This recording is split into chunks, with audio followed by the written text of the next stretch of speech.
இந்த பையனுக்கு காட்டுக்கு நடுவுல ப்ளூ கலர்ல முட்டை மாதிரி ஏதோ ஒண்ணு கிடைக்குது. அவன் அதை எடுத்துட்டு வந்து சேல் பண்ணிடலான்னு சொல்லிட்டு கசாப்பு கடைக்கு வரான். அப்ப அந்த கறி கடைக்காரர் இந்த முட்டை உனக்கு எங்க இருந்து கிடைச்சிச்சுன்னு கேக்குறாரு. அதுக்கு அவன் பக்கத்துல இருக்கிற காட்டுல இருந்து தான் எடுத்துட்டு வந்தேன்னு சொல்றான். அதை கேட்ட உடனே அவர் பயந்து போய் வாங்காம திருப்பி அனுப்பிடுறாரு. சரி நீவனும் அந்த முட்டையை வீட்டுக்கு எடுத்துட்டு போயிட்டு ஒரு இடத்துல வச்சுட்டு அமைதியா உட்காந்துடுறான். அப்ப திடீர்னு பார்த்தா அந்த முட்டை புரிஞ்சு உள்ள இருந்து ஒரு அழகான குட்டி டிராகன் வெளியில வருது.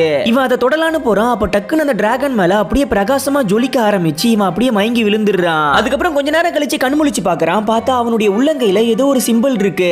ஆனா அவன் அதை பெருசா எடுத்துக்காம அந்த டிராகன் எடுத்துட்டு போய் ஒரு இடத்துல ஒளிச்சு வச்சுட்டு அதுக்கு குடிக்கிறதுக்கு பால்லாம் கொடுக்கறான். அந்த டிராகன் அவன் கொடுக்கிற பாலை குடிக்காம அங்க கிடக்கிற எலியெல்லாம் புடிச்சு சாப்பிடுது. அது ரொம்ப சீக்கிரமா வளரவும் செய்து. இப்ப அவன் அதை எடுத்துக்கிட்டு ஒரு காலியான இடத்துக்கு போய் அதுக்கு பறக்கிறதுக்காக ட்ரைனிங் கொடுக்கறான். அதுவும் நல்லா பறக்க கத்துக்கிட்டு அவனை விட்டு தூரமா பறந்து போயிடுது. ஆனா திரும்ப வரவே இல்ல. அதுக்கப்புறம் கொஞ்ச நேரம் கழிச்சு பார்த்தா அவன் கையில இருக்கிற சிம்பிள் அப்படியே ஜொலிக்க ஆரம்பிச்சு அந்த டிராகன் திரும்ப வந்துடுது. ஆனா இப்ப அந்த டிராகன் பயங்கர பெருசா வளர்ந்து போய்